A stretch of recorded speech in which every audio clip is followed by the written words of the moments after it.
Good day, class. Hi, I'm Teacher Angel, and today we'll tackle about how to create an application letter. So last lesson, we've talked about application letter. So we've learned about its purpose, uses, and the factors that we should consider in making an application letter. So for a short recap, application letter is one of the important requirements for job applications. It requires our personal information, specifically those information nga kailangan mahibawan sa management about sa ato ang kaugalingon. Since we're applying for a job, an application letter includes pod sa mga information ngadto sa company nga atong applyan. Application is under what type of communication gani? Yes, that's correct. Under siya sa written communication, which is most ang type sa written communication nga usually natong hibaw-an o mao say pinaka-importante nga requirement in job applications. So, how to create an application letter? So, I have here the seven guidelines in creating an application letter. So, first we have research the company and job opening. Syempre, in making an application letter, mas maayo gyud nga natay knowledge about sa company nga tuwang gi-applyan. Syempre, it's also to add up bitaw sa atong application letter to customize bitaw sa unsa man natong mga information nga ipangbutang nga related sa company, which is nga dapat aware ta sa ilang culture, sa unsa ilang mga pamaagi ug sa ilang pag-run sa ilang company to build impression po na para sa to build impression para sa management. So second one is use a professional format. So in creating an application letter, we should express professionalism gyud. Dapat formal lang ato ang application letter, walay mga labaw na sad sa mga information nato yung pangbutang sa body of the letter is dapat walay mga improper bitaw nga mga terms. So dapat nga in-receive sad sa manager baron sa supervisor sa mong kuan it's create impression sad bitaw sad sa ilaha like you show professionalism and formality sa ilaha, so mas makadani sad siya bitaw. So it was advisable pod nga sa salutation, di ba, like we usually use the dear mom and sir, and ang advice pod nila is we should include bitaw the name sa mga atong addressan sa letter. Like instead we use dear mom or sir, we should use dear Mr. and its surname, like example dear Mr. Smith Baron or dear Mrs. Wilson. So in that way it appears more formal and mas professional katanawon.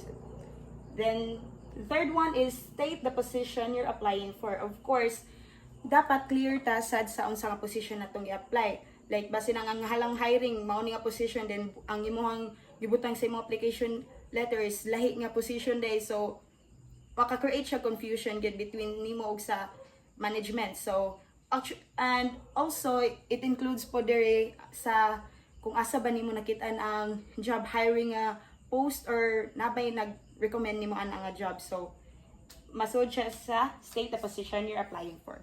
So next we have explain why you're the best fit for the job. So here is dapat ka magpa-impress sa mga sa manager or sa management baron kay in applying for a job is dapat man gyud nga imong i-assure ang kanang management nga you're kanang best fit bitaw ka sa job para mas ma-outstand nimo ang katong mga imong competitors sa para nga position. So in this guide or in this factor is kanang dapat i-acquire na to sa tong kaugalingon nga ang atong ipangbutang gid nga mga details or mga information is something kuan gid sa atong best. So sa atong mga skills kung asa ta mas mayo, it's to give good impression gid sa management nga ikaw nga ato bitaw maingon sila nga ako ang kinahanglan ninyo para ani nga company. So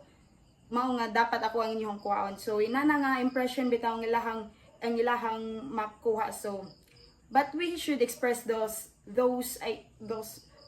thoughts or mga inana nga butang in a humble way lang gyapon. So next we have summarize your qualifications. So here is as an individual, daghan tagi pang ating qualifications, di ba? But in applying for a job is dapat ang mga ipangbutang rasad nimo nga mga qualities nimo in that letter is dapat katuro sa mga qualities nimo nga related sa position nga imong gi-applyan. And dapat pod in putting your this mga qualifications nimo is dapat clear and concise siya. We don't want our letter nga taas na kayo kay syempre if daghan na kay details ang nabutang sa letter is mas maka-create na siya kanang barrier or confusion dito sa manager or supervisor. So we should kanang be kanang concise and direct to the point sa atong mga kuan. Then we should put the best qualities that we have na suitable gid para ana nga position. So next we have mention why you want the job. So basically ang mga ang una nga perspective gyud masud sa atong una is we want the job to sustain our necessities, like of course having a job we can produce money, it could pay our bills and such, but also this includes pod nga nung but di na to siya murag mao gid atong i-point sa kuan kay like di na bitaw siya maka-create o kuan sa management. So this includes pod nga we want to work in their company, that's why we're so eager to get the job baron kay basin mao sa day atong una-una nga ganahan gid kani nga specific nga company mao inig kung mo decide na ka mag-work is mo nay dream nga company nimo, so ato na siyang state dira. It also allows the kanang ari kay pwede sad ka maka put up bitaw mga personal nimo nga reasons about why you want to get that job or that position bitaw sa company kay basin day sa imuha sa day it's your dream company day nga to be a part of. So pwede nato na siya ibutang then kay kanasad maka-create pud na kanang moral kwan bitaw sa management nga excited ka nga may yung part sa ilaha or kuan, so it maka-create siya og heartwarming impression sa ilaha. So last but not the least is include professional closing. So dapat sa whole yun nga kuan nga flow nato sa atong letter is we should maintain professionalism good hantud sa from the start until the bottom good. So this in this part is we should acknowledge and appreciate the management or the manager or supervisor in reading our letter, like ato silang we give thanks to them nga ilahang gi-review or gi-read ang atong letter. And also we could put up some information pod para in closing nga sentence na to. Then here pod morning nga we use sincerely or kanang sincerely yours nga kuan, since it expresses formality and respect man pod para sa management. Okay? So that's all the 7 guidelines of how to create an application letter. So I have here a template of the application letter. So as you can see, mo ni siya ang format sa application letter and also the parts of the letter, which are the heading, the salutation, body of the letter, and the closing. So this is nato kalimtan na in creating an application letter, it's important po nga na ay margin. So as you've noticed or sa ato ging nakagisnan or nahibaw-an jud is the left side is na ay mas dako nga measurement kaysa sa right side. So dapat ang measurement sa left side is 1 inch and half inch diri sa right side. It appears more formal sa bitaw if inani nga way nga na like nga magbutang tag margin sa atong letter. So importante gyud nga na margin gyud atong letter. So first stop is the heading. So ang heading nag-include sa ato ang mga personal information, the date nga kanusa nato i-submit ang letter, and also the information para sa management or sa company nga ato ang applyan. So sa atong personal information, it includes our name, our address, our email address, and our phone number. So next, so space that, so one space. Next is the date, kung kanus na to i-submit ba ang letter. Then space na pod is the name of hiring manager or supervisor. Followed by the title of hiring manager or supervisor. So, unsay position ba ron sa atong gi-addressan sa letter?